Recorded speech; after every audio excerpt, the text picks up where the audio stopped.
Welcome back to Black Legacy, Black Minds, where we talk about current events and how to protect yourself in this new economy and this new administration and ways that we can get rich. If it's possible, let's make it possible. Black Minds, Black Legacy. What do you think about it today, Mario? How you doing today? I'm doing great. I'm doing great. Given that we are experiencing such hyper dynamic market today, this conversation is necessary. And I think based on the jewels that we give, uh, people need to take in this information and start to figure out how to move forward in this AI economy. So I feel good. I feel good. What about you? Well, I was thinking about it earlier this weekend. A couple of my friends are out of the job right now. And I said, well, some ways to protect yourself in the future. Right now, you got to get back in the job market. So my policy is if you're unemployed, you just fill out for everything and see where you score at in the market because everything's based off of AI and the scoring system, right? That's right. So if you're unemployed right now, if you've been part of that layoff process, right now you just need to apply for everything, see where you score at, and try to get a call and do the best interview you possibly can. Because right now everybody is at risk when it comes to entry level and mid management. All that is at risk. Just a few facts right here that some takeaways. The tech industry by itself had 78,000 jobs lost this year This year. to yeah this year up to June. So just mid year, 78,000, and in private sectors, AI is tied to 10,000 Wow. job losses. Wow. And then it's attributed across the past 2 years, 27,000 jobs lost to AI alone. So these aren't like small numbers. In the big scheme, it doesn't sound as bad because you're talking about, millions and millions of people. But one person can affect an entire neighborhood, Hmm. their spending habits. So you start thinking about you taking out a $50,000 employee. You Yeah. know how big is that across the money and market that they're spending? And you're talking about traveling. Other cities are gonna, and so that's one person. And now you're talking about 27,000 or 78,000 in the tech industry. It's huge. One person really helps stimulate the economy. So Yeah, yeah. And I think of thought leaders, John Hope Bryant with Operations Hope is one person I go to with his financial literacy. He tends to talk to some of the key people in the country and overseas about what's taking place. And I know you sent something to me earlier this week where he mentioned that in the last 6 months, 30,000 women have been laid off. But yeah, he also projects it to the future. He said by 2030, uh, there will be upwards of 60. Well, he said 30 million uh, jobs replaced through automation, artificial intelligence, and robotics. So these are things that we need to really think about and figure out how do we move forward and adjust to this what I call it an AI economy. Um, yes, yeah. That's exactly what it is. And we talked a lot about this last week. Previous week, we did two parts, and we talked about all the things that you could do almost to prepare for AI. But in a real grand scheme, if you're looking at 78,000 people have been laid off, and 20,000 or 30,000 of them are due to AI, then in real life we're already in it. no, we're in it. we're in it. We're Yeah, no, we're definitely in it. Um, it's quiet, although some of the thought leaders in this space, such as Sam Altman, Elon Musk, Jeffrey Henson, they have hinted at this for the past 2 years. In fact, both Sam Altman and with OpenAI, or better known as ChatGPT, is one of the products for OpenAI, and Elon Musk with Grok and all the other things that people know him by.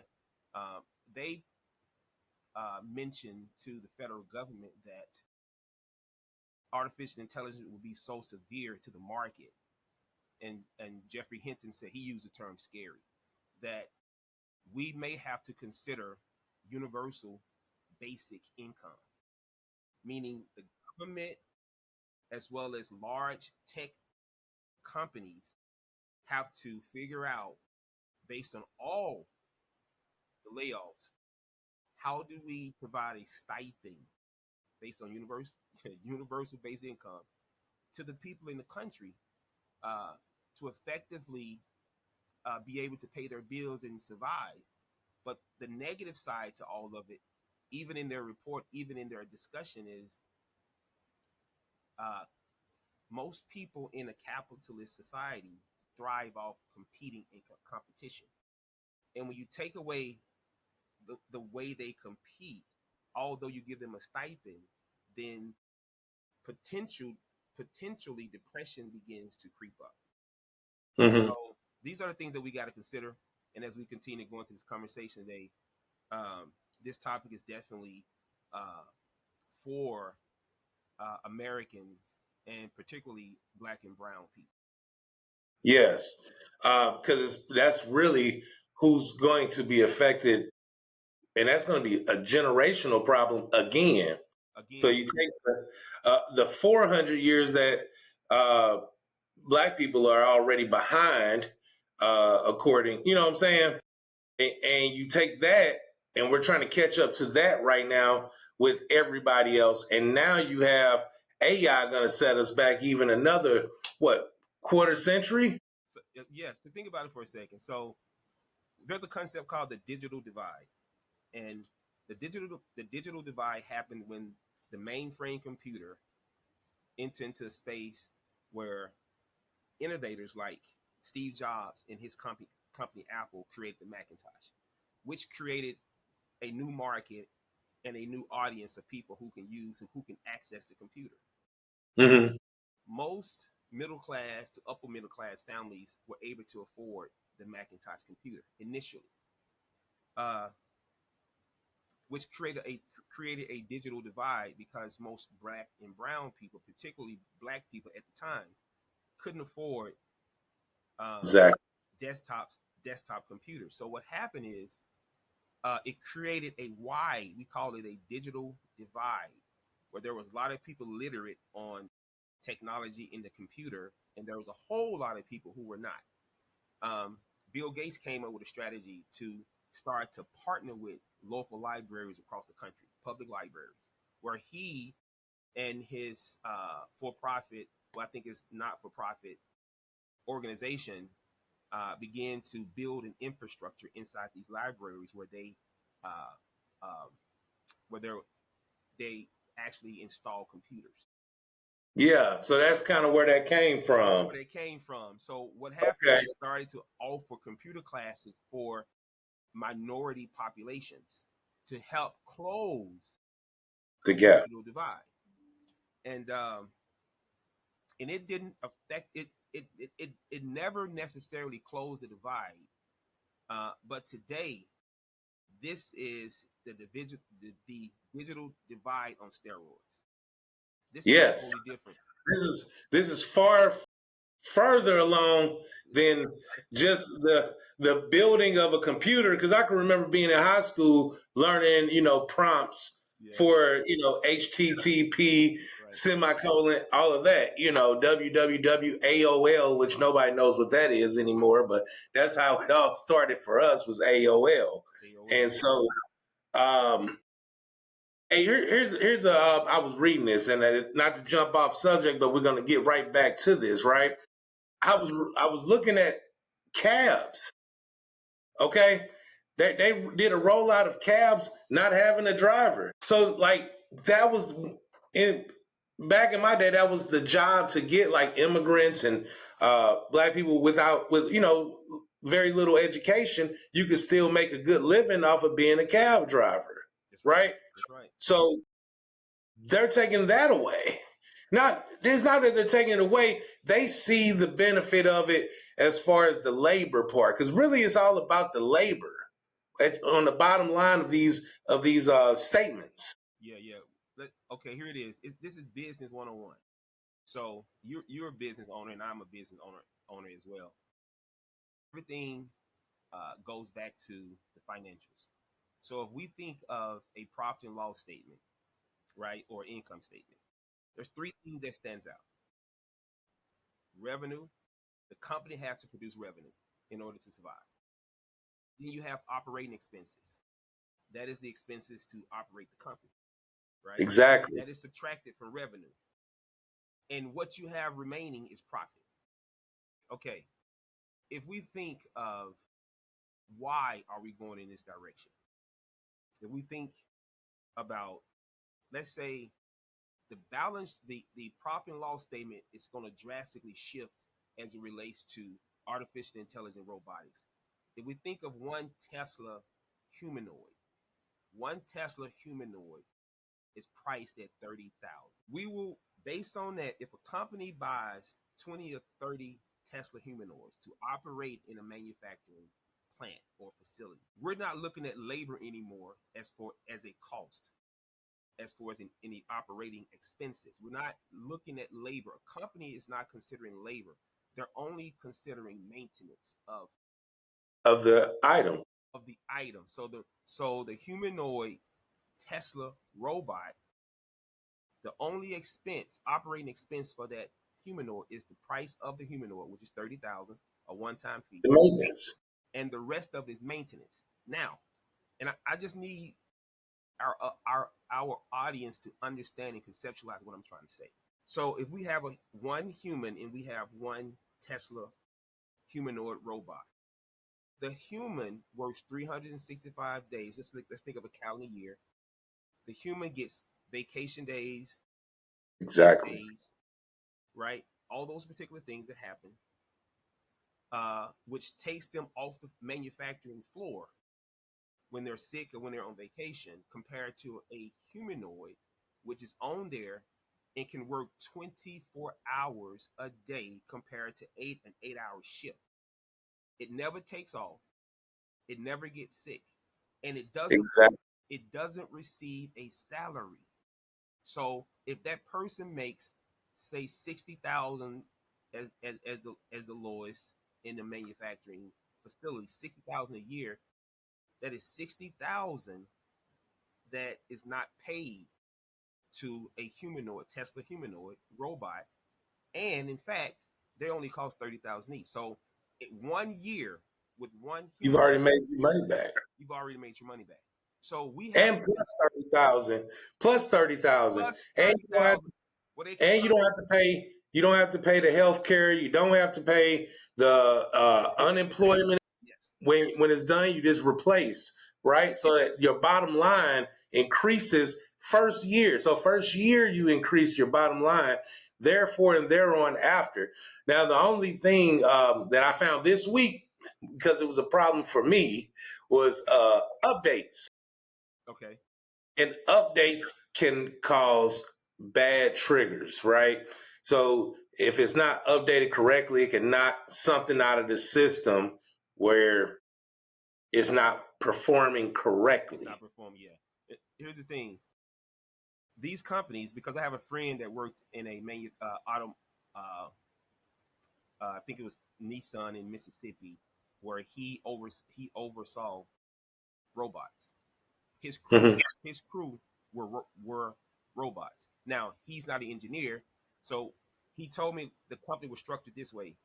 There were two operating managers on the day shift and evening shift, so one on each shift.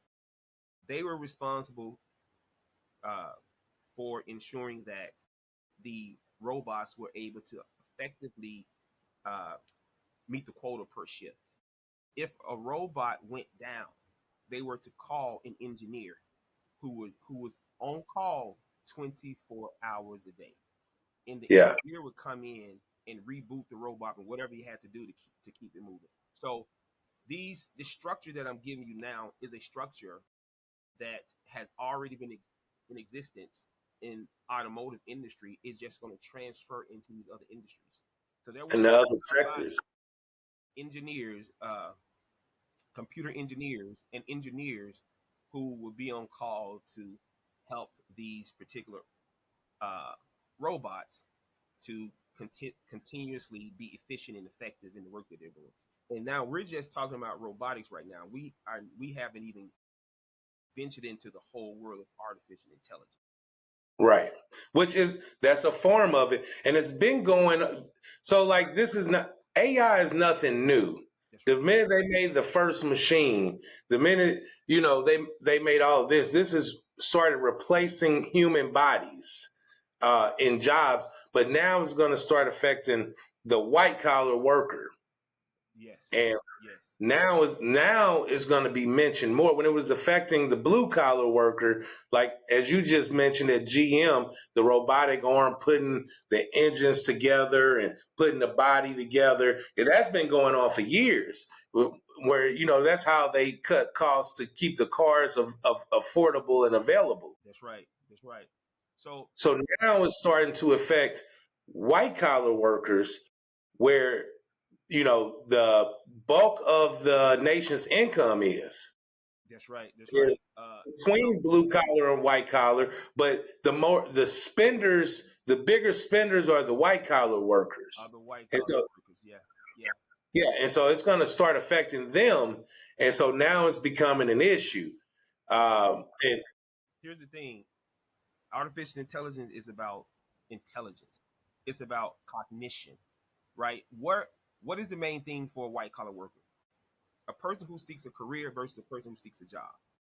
The white collar correct, worker who seeks a career, what they bring to a company is their intelligence and cognition.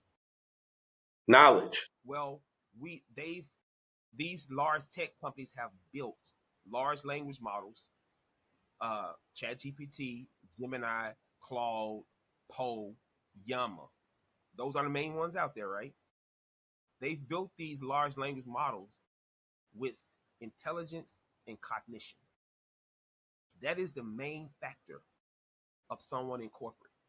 That is the main element that drives a white collar worker, Yes, right? So as it relates, that's basically what we contribute to white collar job is our cognition and our intelligence. If they and today they have figured out a way to provide that cognition and intelligence to artificial intelligence, what makes it very scary for the white collar worker to uh, add value to corporate America. but plus they're again, we talk about last week's episode. They're not getting up to date information anymore. The information is put in the system so fast and related to all of the AI tools, Gemini, ChatGPT, all of it Yes. immediately. Yeah. If one site gets it, they all get it, and you might get the same information, but it might be 2 weeks later. It may Here's the thing. If initially the first, ChatGPT version 1, version 2 had a lot of hallucinations. Excuse me. Hallucinations mean it will generate something based on all the information that was in it. And the hallucination mean it would give you something that's not true, but you would read it and it would be so convincing based on what you're reading. Well, Yeah, they've today these big tech companies have found solutions to minimize hallucinations. So um, the bulk of the information that you receive, I say a high 95, 96% will be factual information. They built in these models to address those hallucinations that people used to say years ago, like professors. You would see that on different talks on TikTok and Instagram that people are depending so much on artificial intelligence and these large language models, but they're getting a lot of the information they're getting is not factual, and they need to learn how to fact check the information. The problem is today they were true when they had that conversation years ago. Today, these large language models have built-in solutions to address those hallucinations. So it's not necessarily true. So it's a fact check, up to date fact check. That's right. That's right. But let me give you some more numbers about of unemployment. So TikTok, which we're trying to figure out which direction to go with TikTok as a government, has only replaced 150 workers. Solved 15,000 in total since 2024. Wow. Adding 24,000 since 2024. All of it is the reason behind what I'm the data that I'm giving is restructuring based on artificial intelligence. IBM 8,000, Meta between 4 to 10,000, Amazon 14,000. Even a workday program has high numbers of 3 to 4,000, and that's a enterprise management system that's used in HR across most of our major Fortune 500 companies today, even within healthcare environments. So we're talking about a whole lot of people have been laid off, and I want to add one other part to it that you kind of hinted on it earlier about we just need to just apply, just put out a lot of application. I was listening to a lady on TikTok who is a physicist, African American woman who's about 38 years old. She Mm-hmm. said she has been unemployed for over a year, and to the point where she started to apply for just different jobs. She got a job at a nursing home as a caretaker at a nursing home, Yeah. right? She said her salary went from 300,000 down to 60,000. But she That's said amazing that it's job, 60. That's a $20 an hour job. yeah, she took the job because she has bills. Yeah. And so to piggyback off what you said, based on how dynamic the job market is today and how competitive it is because there's so many people unemployed who are professionals and who have the credentials to be effective at nearly many companies today. You have to apply to uh, as many companies as possible, but also you may have to step outside of your area of expertise just to get a job to maintain until you figure out a new strategy. Exactly. And so that's a pivot point right there. And not only are those jobs, the tech jobs that you're talking about, the ones that you're talking about just right there, but just in health and human services, FDA got 3,500 cuts, Wow. CDC 2,400, NIH 1,200, CMS 300. Social Security Administration plan to lay off 7,000 workers. 7,000. So we know what the problem is, right? Yeah. Yeah. We understand uh, that the numbers are growing by the day, and we understand that there needs to be a solution. Um, I am a great believer in having a solution prepared for for the problem, right? And that's what most people want. They know what the problem is. They're going to need a job. That's So right. what is the solution here, right? And there's a million solutions available, but you got to have the right one for you, That's right. right? That's right. Is the real solution is the drawback and just take anything to be productive, that's a way to go. Say it again. Expound on that. That's it. That's it. That's it. So Yeah. Yeah. I've worked at several hospitals and I've consulted 30 to 40 community health centers. So I do know, like at an academic medical institution, most of the chancellors there have some type of medical background, but they also have to have an MBA, right? They have to be savvy in business, and Yeah. once they put on that new hat as a professional. And so, look, I brought this up for a reason, and the reason why I brought up healthcare is because that's one of the employment opportunities for people to get into that's not going to be replaceable in the near future. Near future, okay.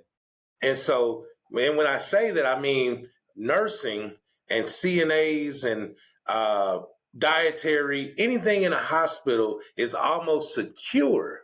Let me give so there is one radiation oncology. Radiation oncology is a department within healthcare that looks at so basically all the X-ray scans, right? Uh, 2 weeks ago, there was a physician that came on. He's a radiation oncologist. He said that there was a study conducted of at least maybe 100 uh, radiation oncologists across the country and 10 artificial intelligence large language models.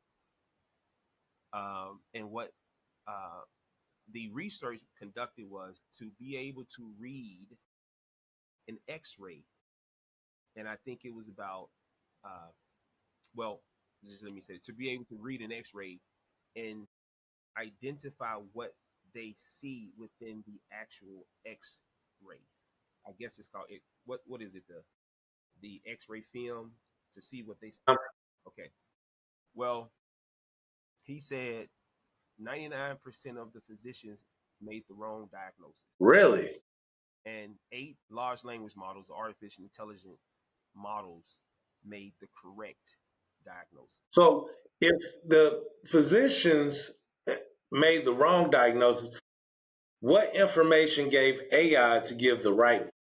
So, so here's the thing, and it goes back to our discussion last week or 2 weeks ago. Large language models, ChatGPT, Claude, Gemini, you have to pre-train those models. And so, how do you pre-train those models? You upload a lot of data into those models. So Right. if I am trying to conduct research as it relates to radiation oncologists to see if the technology can identify and give the right diagnosis, what I'm going to do is I'm going to upload a lot of those scans into the large language model as I'm building it out, right? Specifically for radiation oncology. So I may upload 10,000 X-ray scans into the large language model. Okay. Large language model begin to do is study them and look for things uh, within those models to identify some of the uh, uh, well, basically what it's seeing, right, to be able to give the right diagnosis. So not only are you uploading information to it, but you're educating through pre-training this model or refining the model. You're typing in different FAQs, frequently asked questions, and you typing in information and say, well, on this one there is a uh, there is a you can see something forming in the right area of this particular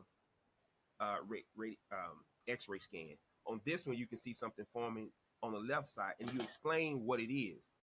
What Hmm. you're doing, you're training the AI model to understand how to look at these X-ray scans and make a diagnosis. So Gotcha. by the time the research took place, they had already pre-trained the AI model to be able to effectively, at 99.9%, be able to give diagnosis from any X-ray scan that is scanned or uploaded into the large language model. So when the research took place, 99.9% of the physicians failed in their diagnosis. Wow. That's insane. So let's say, for instance, we're talking about AI in the hospital, right? Yes. I still don't see. I still don't see how it will affect nursing or how it will affect CNAs. I think it will take a very long time to try to create an AI tool or you would almost need an AI person to do what the nurses do or to do what a CNA does.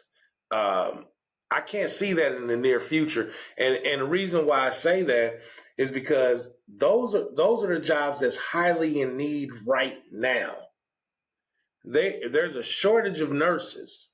So like let's talk back it up to the lady that you were just talking about that took the job as the Working working in a nursing home, right? hmm hmm hmm But let's just say she somehow she got certified to be a nurse, went through a program, and entire time she was unemployed because she was unemployed for a while, right? Yes, about a So year. instead of making 60,000 number wise, instead of making 60,000, she could be making 120 as a brand new nurse, working all the hours.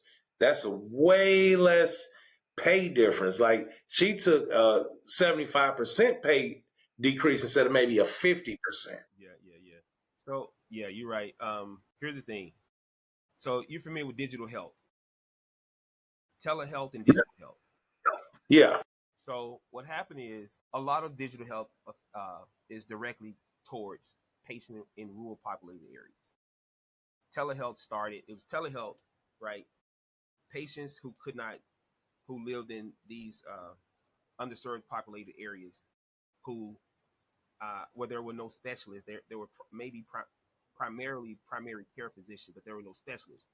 When they had serious health issues, they had to travel outside their communities to an hour, 2 hours to a metropolis to actually go to a actual specialist because the pay is very low in rural areas, so you won't find a lot of specialists in rural communities, right? So what happened is we transitions towards telehealth and digital health, whereas we will have a physician at a headquarters or a specialist at an academic medical institution in a metropolis like Little Rock, Arkansas, Memphis, Tennessee, St. Louis, Atlanta, who will supervise at least four APRNs, nurse practitioners. That means that there is no physician necessarily in certain rural clinics, but you have nurse practitioners who are supervised by one or two. That means one physician, specialist physician, can supervise up to four. And I don't know if I have it correctly today. It's been a while. Up to four nurse practitioners. That was the initial way it happened, right? Hmm. That was the initial concept of. Now today you have in today today because of digital health, patients go into rooms. They only need an LPN to take their vital signs, not a nurse, not a nurse practitioner. Initially, as far as their follow up visits, that doesn't necessarily uh, uh, need any type of procedure, just a follow up visit to get some feedback. On the screen inside these rooms are physicians.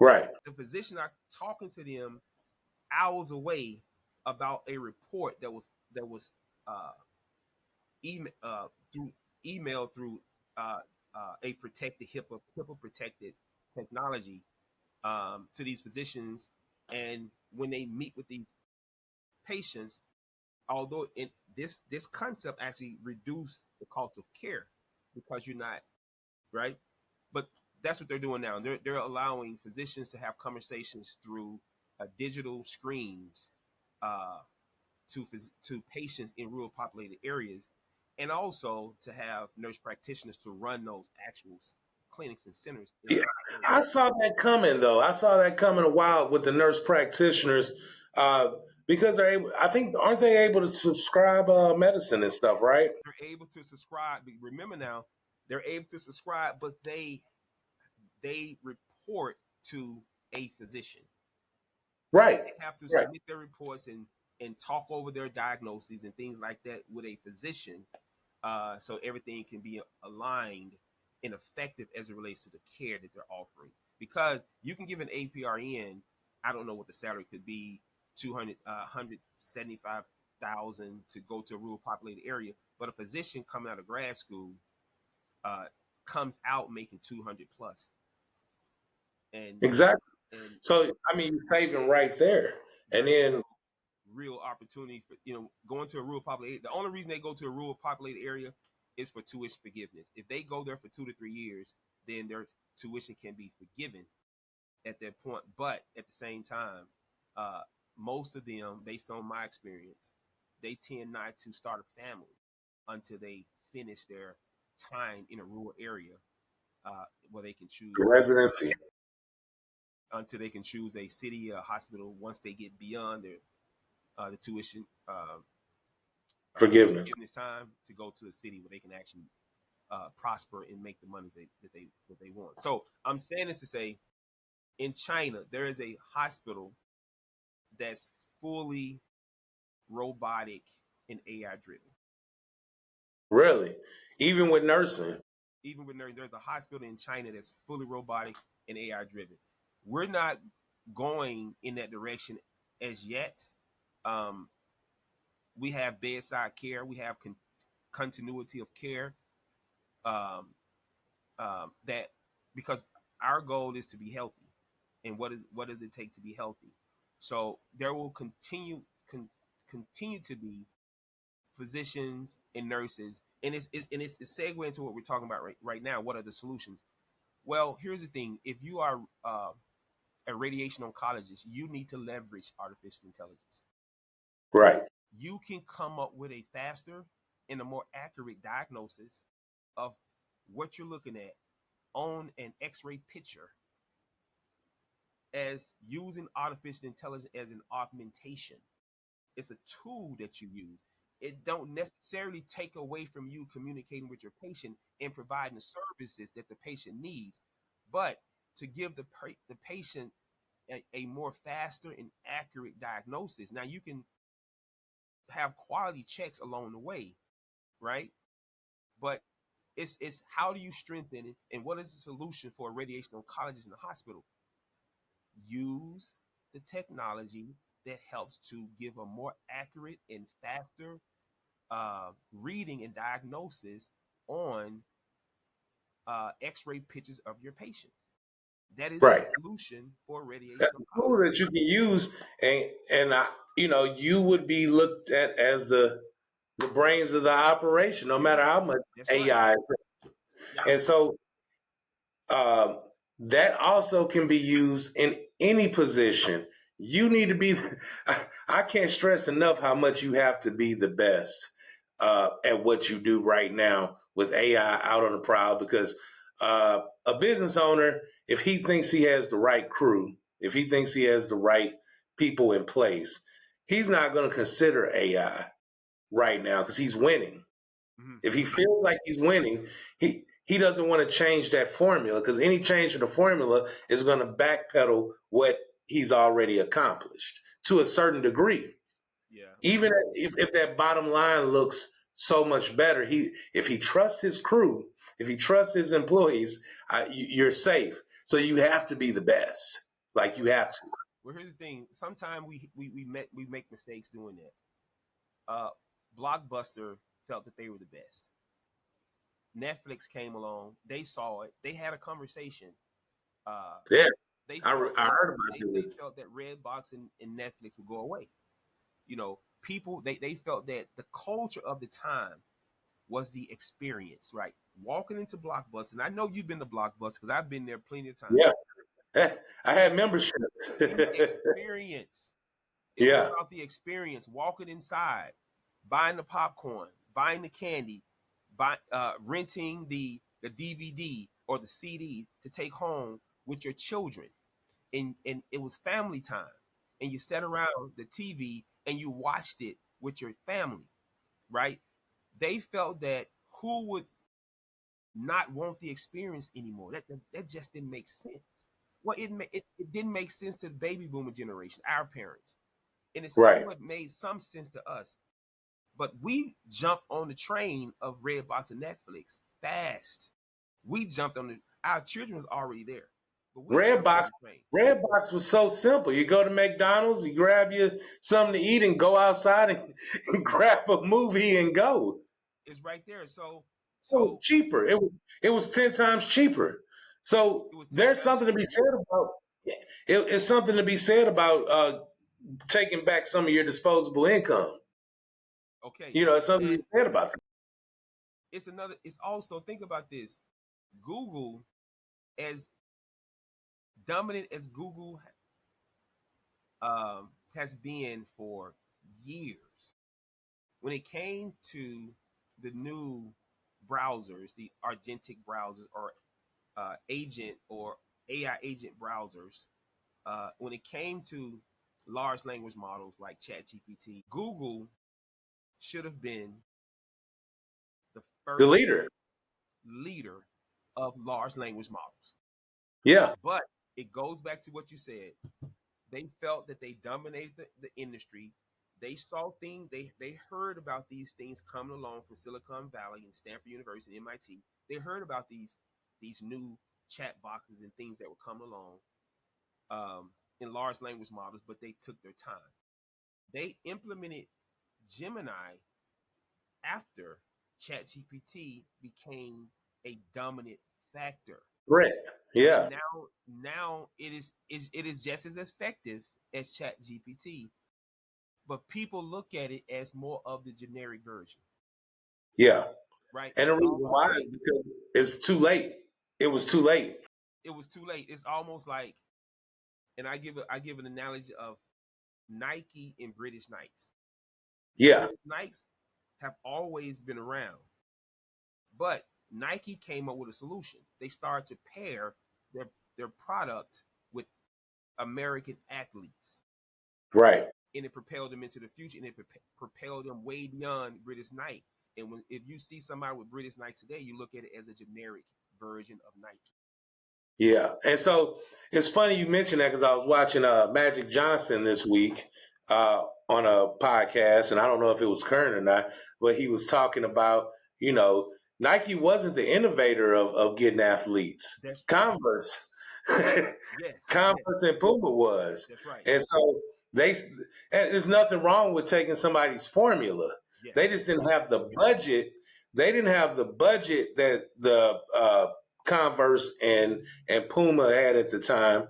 And so like Magic Johnson was saying, well, they were offering upfront money and they had the most money. So he went with Converse. And things didn't change really until Michael Jordan with his deal. And his mom really changed the game change the with that game. deal. That's right. She That's changed right. the game because it didn't just come with cash and it didn't just come with this, but it also came with stock options. Now a lot of people don't know when you own stock, you're an owner. You have however much you buy, you're an owner of that company. And I'm so glad that I learned about that early and I have stocks, because that's important. Owning is very important. But he got the bulk of his money from That's those true. That's stocks. true. That's true. That's true. So So go ahead. That's true.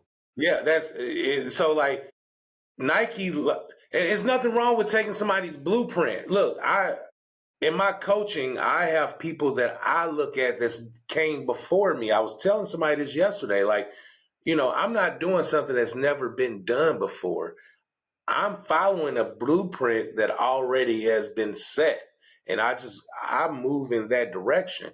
And same thing with sales, with my sales process workbook that's out on Amazon right now. What's go ahead and get what's the name of it? The sales process workbook is on Okay. Amazon Okay. right now. Okay. Okay.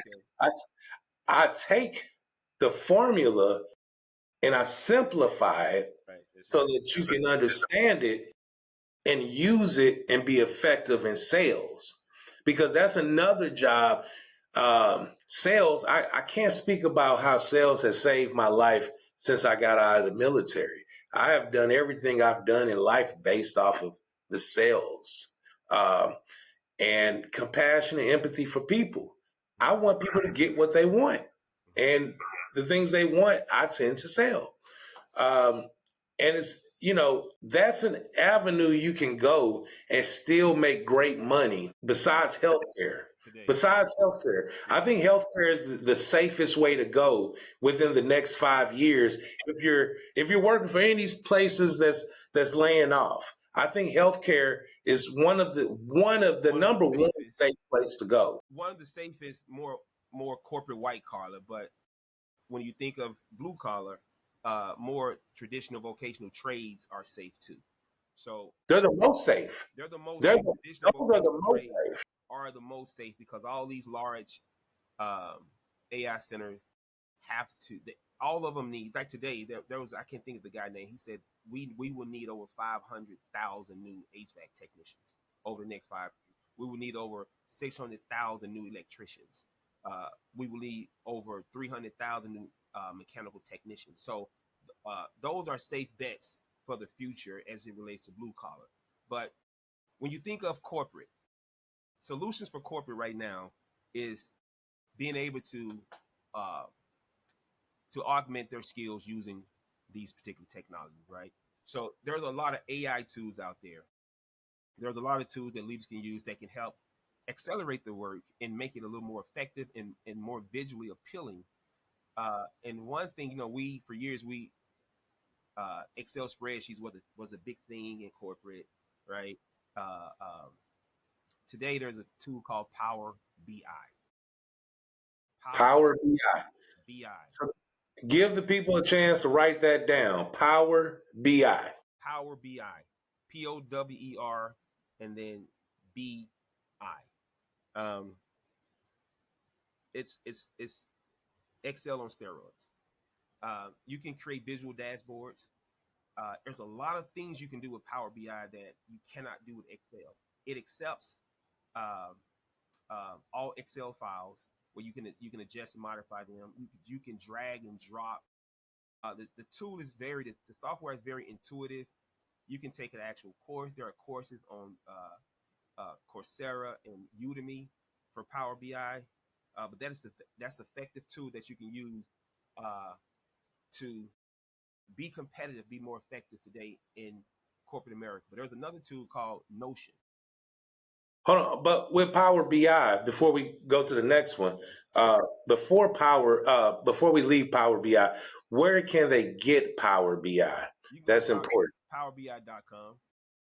And is it an app that they can download? Well, it's more of a web-based web-based Web page? product. You can download it onto your computer, or you can access it from a cloud where you don't download it onto your computer. And even me, I practice Power BI at least an hour a day. I continue to practice it. I watch YouTube videos. I take a course at Udemy, which is like $16 on Power BI for a Power BI certification. Um, but when I talk to a lot of people in corporate, they're not too familiar with it. It is a tool that you must become familiar with. It will provide the visuals and the layouts that that executives need to make decisions. So give you uh, at your fingertips more options on how to present data to executives. So the only reason why I stopped you is I mentioned it to somebody the other day, Okay, okay, and I didn't have enough information about it, so I was really hoping that me and you talk today that you would reiterate Power BI yes, and at least take a few minutes to talk about it because it is going to register back with me because these people use Excel so much. And Excel is a great tool, but if you had something to simplify it, man, it's if simplified. you had something to simplify, how much easier would that make you and help you execute better as an executive? When you think of Excel, um, you know, once you put the formulas in and you create the graphs, it's one graph per tab. So you have to tab, you have to continue to make different tabs. With Power BI, you can take all of those different graphs and put them on one sheet. And you can organize them according to which one you want to be in the center, how large you want it to be, in the graphs you want the charts around the center chart. that's communicating some information. You can have tables and everything, so it creates you an effective dashboard. And you can, when you go talk to those leaders, you have a dashboard where you can effectively communicate what's taking place in the company to help executives make better business decisions. Right? And I wonder if it integrates well with like PowerPoint. That's a good. I don't. That's a. Well, I do know you can export Power BI into PowerPoint.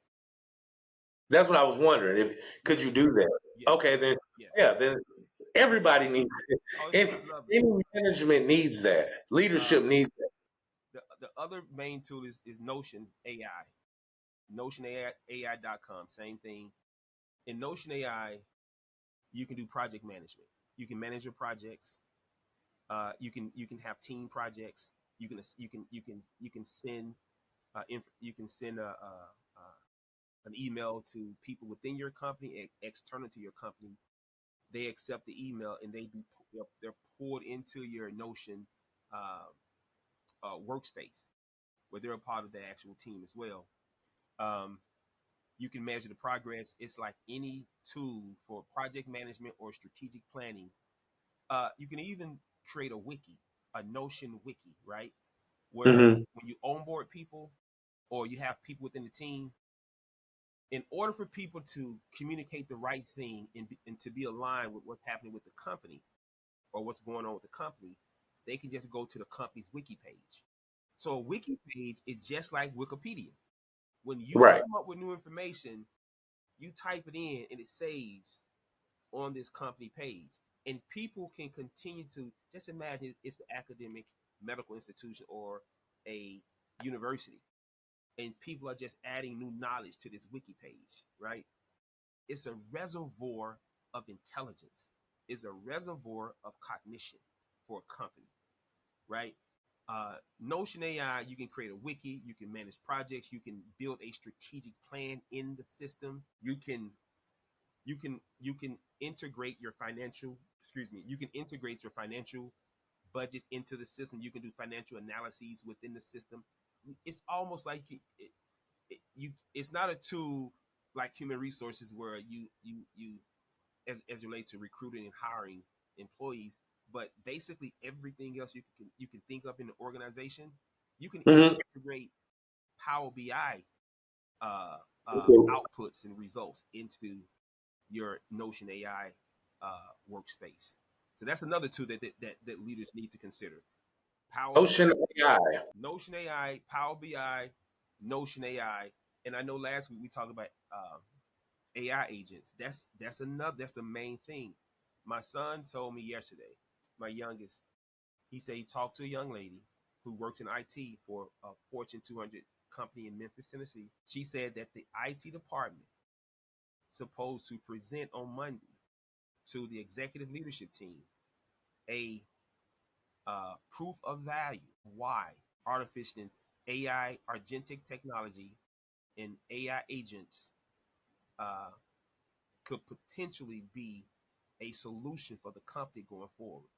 Now they're going to present this, and what's curious to me is that I've been into researching it, understanding how to develop these AI agents, and one thing that came to mind was organizations will need to hire people within their IT team who knows how to develop AI agents, program them, And code them. code them, and run them for people across the organization. So let me give you an example. If I'm human resources and a lot of the routine tasks that takes place, I need reports on Monday in my inbox at 7 o'clock so I can because I have maybe a standing board meeting on Mondays, right? Hmm. Instead of having my, and I'm not trying to replace anybody. I'm not communicating this for a reason of replacement. But what I'm saying is this is the direction that the market is going today, and we need to consider this. So on Mondays, when me, the chief human resource officers come in, I need a report. That report has to be generated. I work with plenty of human resources, chief human resource CHROs, chief human resource officers. and work to put together a report at the last minute. Well, if I had AI agents, they can do the work while I'm asleep. And on Monday morning, every Monday, my report will be in my inbox, in my email, that's generated by my AI agents. So what does that mean? There needs to be someone in organizations who are experts in developing programs for AI agents. Right. Person will be able to work with leaders across the organization and help them to identify the types of agents that they will need to effectively run their department, to augment the skills and talents of the people within their department, Right. to address a lot of routine tasks.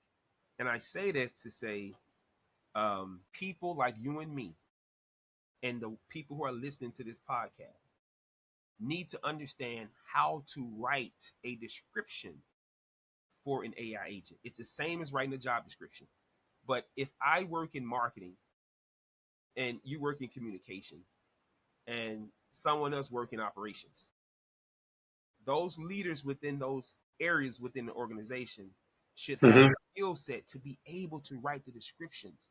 And when they meet with the IT person that helps to build the program for the AI agent, to be able to communicate and give them the descriptions, the task, and the tools that will be needed for the AI agents that um, the Yeah. person the person in IT can fully develop. So I think we need to go That's through. that's what we talked about last week. That exact same thing is, prompts are important. You, the prompts are super important. But go ahead. What were you about to say? Because I feel like I know what it is, but I want the No, people to hear it. it's almost like, well, it's almost like your workbook. Um, we need to go through activities like leadership development. We need to go through activities to teach people how to write them. Organizations, organization development need to have the skill set to be able to educate people in organizations on how to write AI agents. I'm not saying how to write codes. I Right. am This saying is prompts. This is how just to a write prompt. the as it relates to the AI agents. There are several key things an AI agent needs.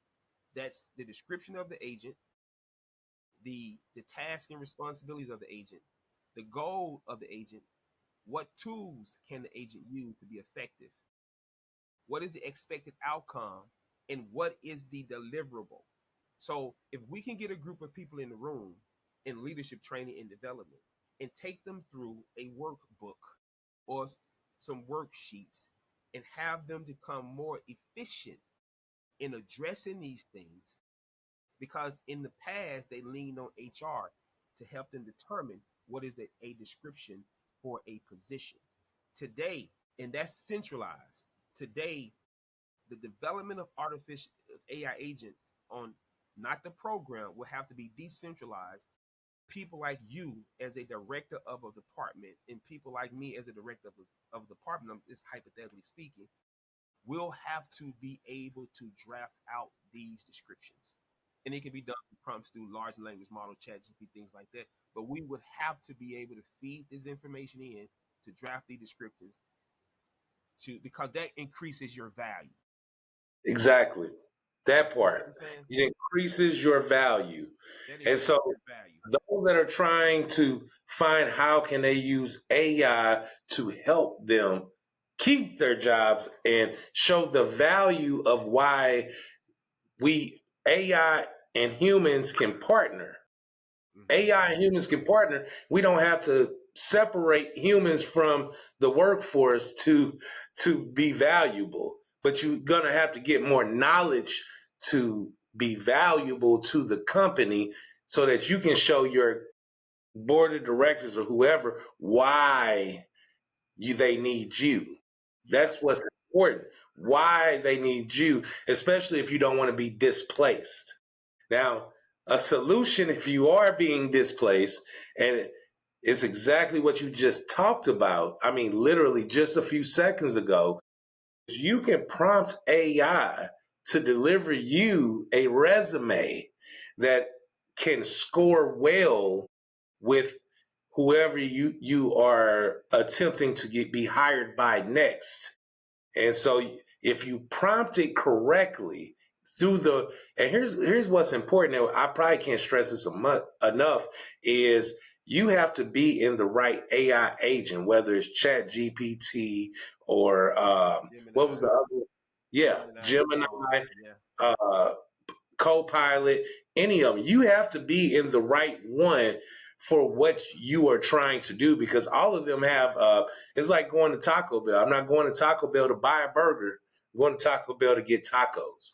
that's And right. so go to the right agent, do the research. People send me lists for some reason all the time now on what AI agent does what. Canva can make flyers and Chat GPT information. And Chat GPT is now the new Google, and Google is now the Gemini. Yeah, yeah, yeah, yeah, yeah. You know, it's look, Google should have been on board right away because of what they did to everybody else. I have no sympathy for Google right now and what they're going through, because they were the originators That's of right. taking people out the game. That's right. They are the what is it called? The encyclopedias of the 20th century. Like, Yeah, yeah, yeah. they should have seen it and they should have took advantage right away.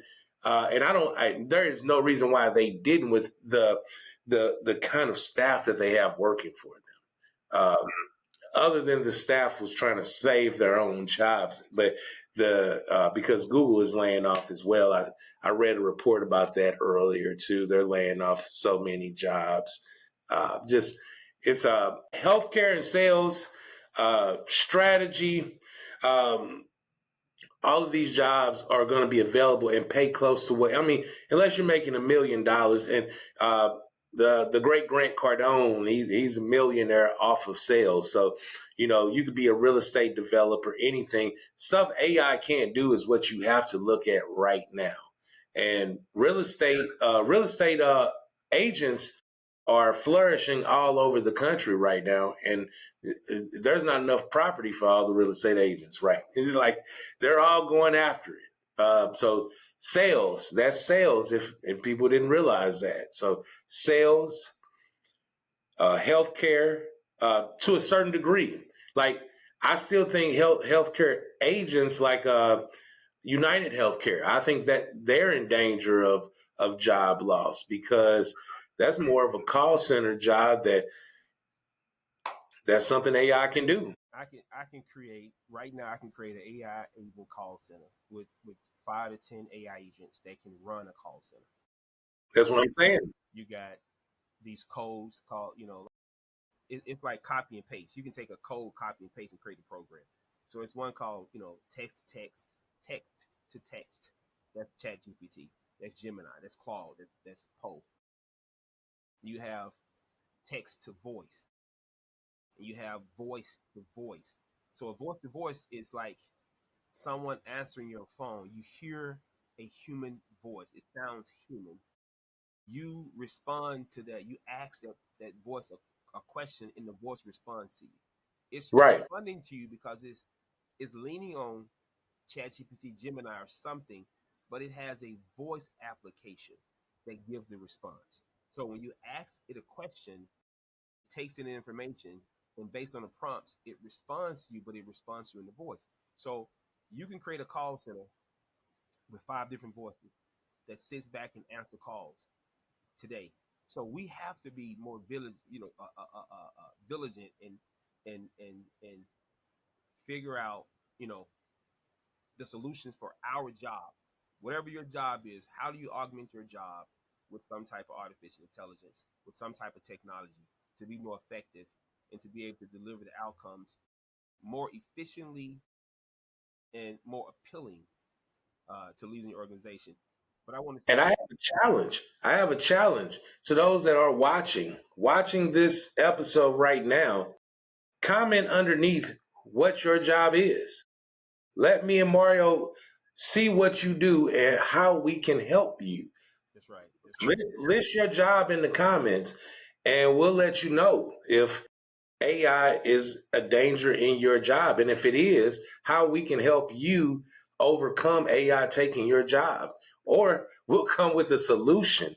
And because that's what today is about, is solutions to how, one, to protect your job if AI is coming for you, because it's coming for all of us eventually. But if it's coming for you in the immediate future, but also what solutions. And earlier you brought up one of the main solutions is, well, we have to adapt to this, right? Is, okay, we may be the experts at this, but now because of AI taking that entire sector, uh, what's available? And I like options. I'm an options guy. Look, I went to the military. I was an automated logistics specialist in the military. So anything that has to do with warehousing, I've done it, right? There has to be some piece of, look, AI takes over a warehouse quicker than anything in the world, but there's still pieces of it. Look, I understand that, but I got into sales afterwards. But I have a trade, which is automated logistics specialist, right? So military gives you jobs. If you're young and you're physically capable, you can learn a job, a technical job in the military, and use it on the outside. But you're going to have to find a way to get technical training, especially young people now. Like college, I was talking to a YSU grad, not grad, a YSU student right now, and he's going to school to write programs. That's what he's going to school. He called it a tech engineer or something. Okay. Uh, Okay. and so he's in his third year right now, and so he's going to be writing codes and stuff for AI basically. So the jobs are even in there. They're in the colleges right now. Hmm. So I want to give a few tools, because we, again, it's back to the same thing. What are solutions, and what are tools that we can use today that we need to consider and start learning and educating ourselves on these tools? So here's a few. So with law, there's a tool called Harvey AI, in cassette text. Uh, they're replacing some of the legal routine research tasks. Like, paralegals do a lot of research. This tool, Harvey AI in case text, CASETEXT, are replacing a lot of the routine legal tasks and providing effective, accurate information. Education, a tool called Perplexity, and ChatGPT. We know what ChatGPT is. Hold on, this Harvey AI real quick. So that's kind of like a legal counsel AI. It assists with corporations, right? Yes. Okay. I just, so for the owners that look, this is something that really nice. I'm reading about it while you're talking. Okay. Uh, Harvey AI. that is for lawyers. That's for legal. That's the legal team. Uh, Compliance in organizations. They need to consider Harvey AI. It will augment their skills. Education, Perplexity. Perplexity is a tool that can help educators to build out syllabuses, to build out curriculum, to align new research studies to their curriculum, to uh, uh, provide a more effective and education for the time that we're in today, right? It helps them to learn how to write prompts for large language models, what we call prompt engineering. Prompt engineering is a concept that, and as you talked about prompts can get a little more detail. It's called prompt engineering. Uh, Educators need to understand how to effectively write prompts as far as prompt engineering. And there's courses on Coursera and Udemy, and these are like 2 hour courses that can educate them and show them how to do it. For entrepreneurs in marketing, a program called Jasper, Runway, and Canva. I Jasper, use Canva. I Runway, use and Canva a lot. yeah, great tools for entrepreneurs uh, to help them to effectively develop different marketing concepts for the companies, as well as to align and run their operations more seamless and efficient, effectively. For finance, there's something called Kensho, Kensho, and Vic AI, that's VIC.ai. Uh, these tools are transforming accounting for people who don't have an accounting background.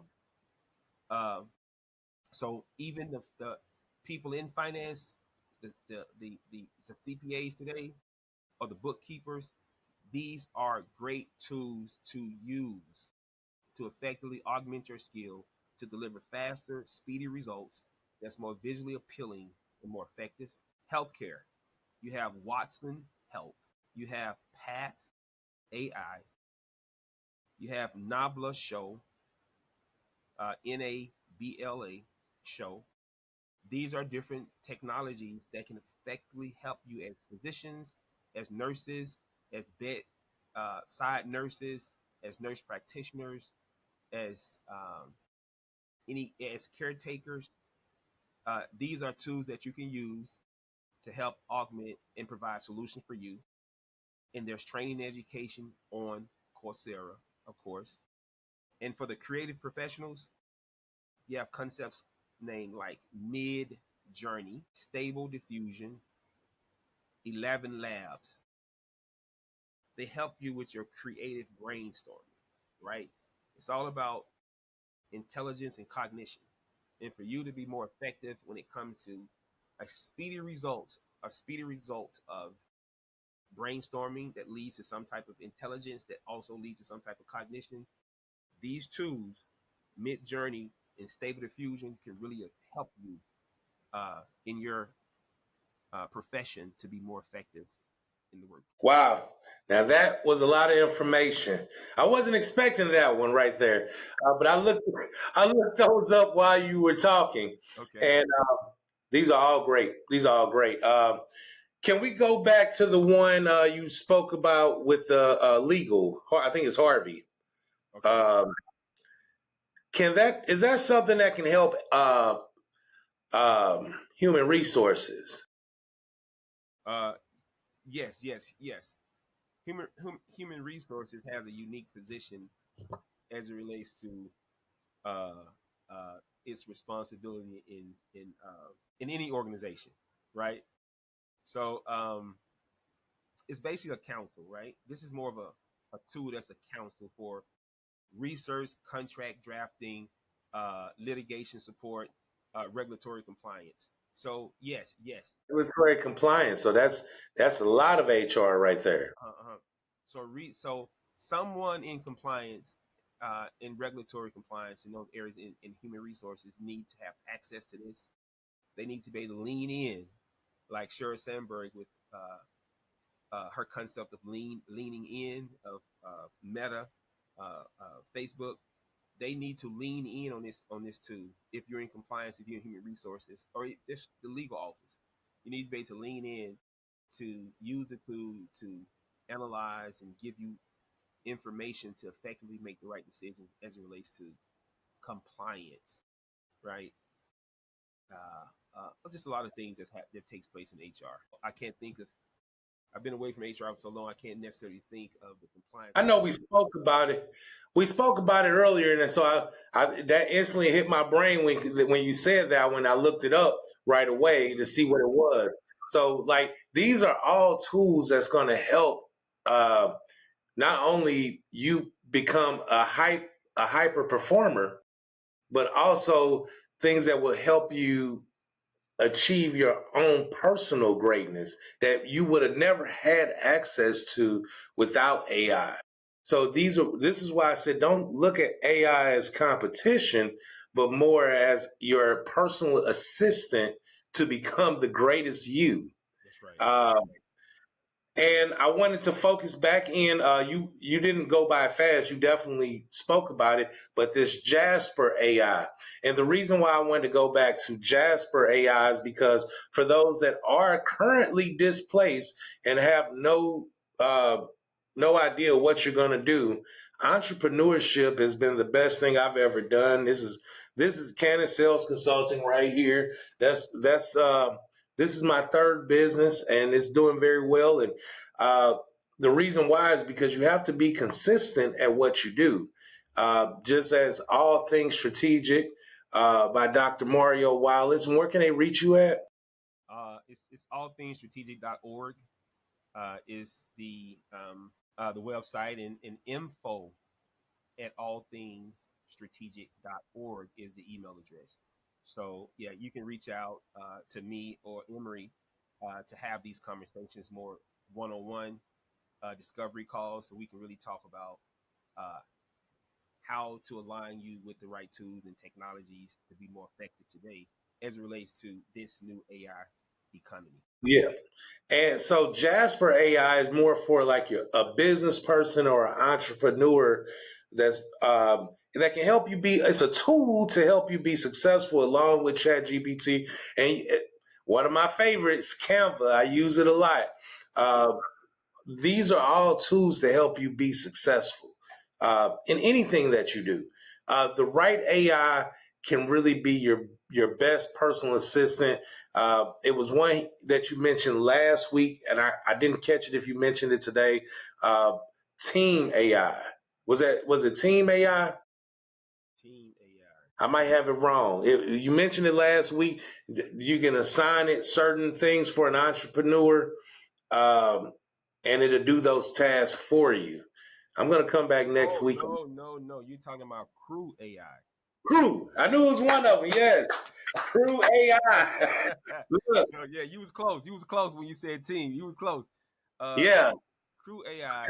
That's my team, Crew AI, because I'm not replacing anybody, but I'm definitely gonna have tasks available for people, and I want somebody on my team to step up to the plate and be like, hey, I downloaded that Crew AI.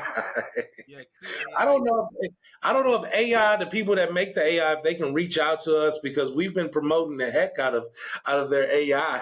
Yeah. I reached out to the owner of Crew AI. He actually teaches the class at it's his courses are on deep learning. It's a uh, online educational platform. The name of it is Deep Learning, where he teaches his own technology on the platform. So yeah, I reached out uh, earlier this week. Uh, I really want to hear back from him because I've been trying to perfect that actual technology. Hmm. Uh, Given that I do have background in technical writing, so we in technical writing, one thing that we did was we used to develop websites years ago, right? So Yeah. we had to learn HTML and CSS coding. Um, so when it came to Crew AI and some of the Python scripts, I was able to transition over there fairly easy. But Crew AI is a user-friendly tool that's used to develop our AI agents. And I'm reading here it can develop web search, GitHub, Python execution, agents that agents use during tasks. Yeah. So So yeah, your agents. I wrote a prompt to ChatGPT yesterday about why would people be so caught up into spending the time to learn how to build AI agents, to learn how to maybe not necessarily how to code using Python, but the concept of going through the rigor of learning how to develop AI agents. And what the response that came back from chat was this: there's a lot of routine tasks that we do every day. it is. And it said when you prompt chat GPT, it gives you a single response. And you prompt it again to give you a single response. So it gives you these one-off single responses, right? It said if you create a crew, multiple crews, teams of threes, and they are specialized and experts in subject areas, like a researcher, a communication specialist, a project manager, an educator, whatever the crew is, a sales representative. When you create these crews through Crew AI, you program them to work weekly with you. Hmm. So as the market shifts and as new information is being added to these large language models, these crews continue to update and send you information. You can program the crew to give you a call with a human voice. You can tell them what the human voice is. Or you can program the crew to send you PDF emails or send you information that's embedded in the email or send you a report. So once you develop these crews, they are your crews for however long you want them to be your crews. So Right. that means that you're not one prompting ChatGPT or Gemini or Claude anymore. Your crews are just working in overdrive while you sleep. And they're always providing you with real time information. Just imagine this right here. Just imagine you were a stockbroker or you were a stock investor and you created an analyst, a stock analyst, and one that writes reports. And you program it to every morning between 4 and 6 o'clock to study the market based on your investment strategy and provide your report by the time you wake up. The crew will be able to provide and send you that information every morning. Right. So this is what Chat said. That Chat said, if you want highly complex information routinely, it's better to design it into a crew than it is to do one-off prompts using ChatGPT. That makes sense because it's like a human at that point doing the same job without making a mistake though, without making one mistake. So the predictability of the market goes up every day. So if you do it every day for a year, your predictability of what stocks to buy goes up 98%. That's right. That's right. So if you want to become a stock market expert, do the same thing every day consistently with the AI agents, and it will learn the market and how it's been moving, and it would give you a 98, 99% accuracy on what to do next. Now, I I want think to we say should. this. We can't keep giving them too much today. We got to Well, end it well, there. well. We- I want to close it out with this. If there's anything about large language models of developing your own large language model for your organizations, for your company, or anything about developing AI agents, reach out to us. Uh, we're here to help. We're here to help you develop. Even if there's training and education on these particular things, you want to invite us into your organization. We are Yes. here to provide you with the necessary skills and build your competencies and skill set in these particular areas. We're only one click away. And don't forget, the challenge is on. The challenge is on. Put your job in the comments today, and we will figure out how to either make AI work for you or what the next step is. Me and Mario work hand in hand together all the time, and we're going to make it happen for you as well. Um, where can they reach you at one more time?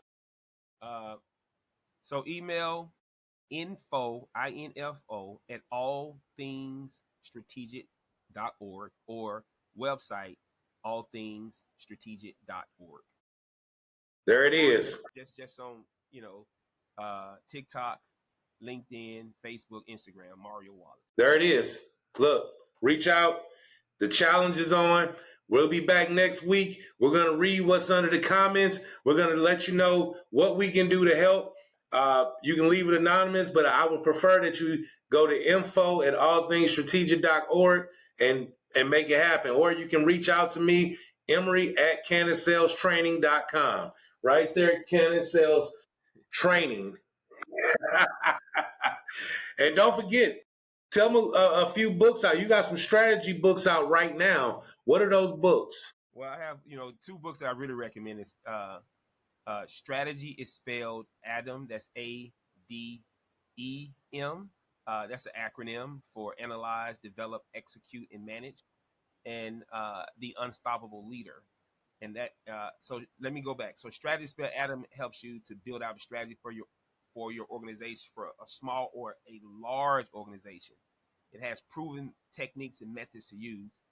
And The Unstoppable Leader is a book for managers. It gives them helps them. It describes different tools that show real applications for over 25 different tools that managers can use to be more effective in the workplace. And both of them are on Amazon. Amazon. Look up Mario Wallace, and you can see him right there. All right, guys. We'll see you next week with some more information that's going to help you be great. Thanks a lot. Signing out, Coach Cannon, Dr. Mario. We'll see you soon. See you soon.